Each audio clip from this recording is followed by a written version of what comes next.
Well, Paul Denny from Paul Denny Conveyancing about to join me. We've spoken about the government is getting tough on catching people not paying their tax when selling property.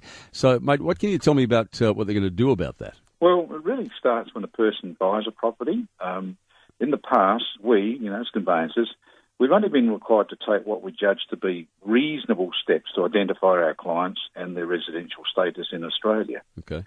It really left it open for any non-resident to simply not say anything, buy a property, rent it out for a long time, then sell it sometime later and get the money out of the country. Okay. No one knows anything more about it. Now, as a result of the review of all this, we're now required to take pretty extreme steps to identify every client and their residential status. Now, that usually involves citing documents like passports, driver's licences, Medicare cards.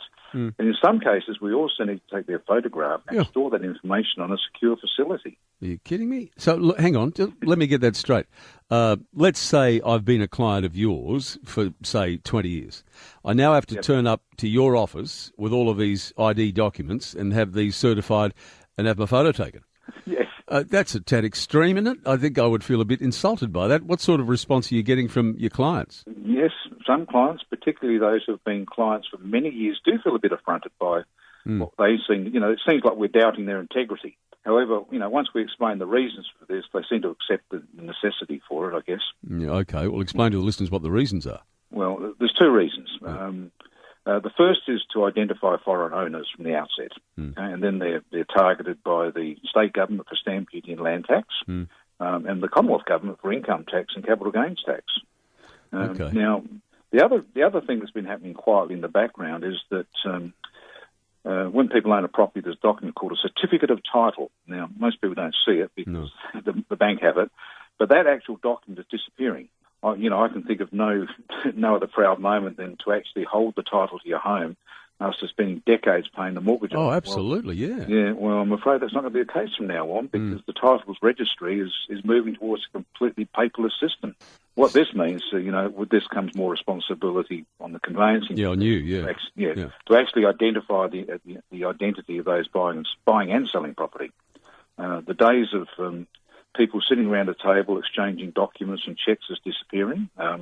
We'll do so completely within 2 years. We're now conducting approximately 15% of our settlements online. Yeah. It's not. It could be more, but the profession really hasn't embraced the new facility. No.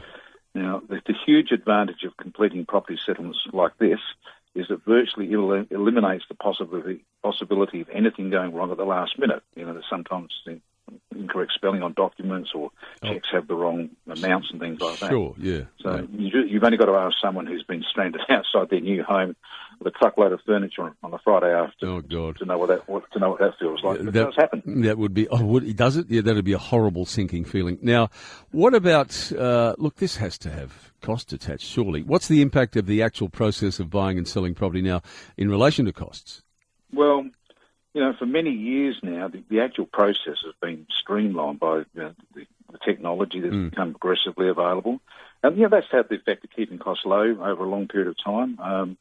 Our experience now is that these additional government requirements actually put that into reverse.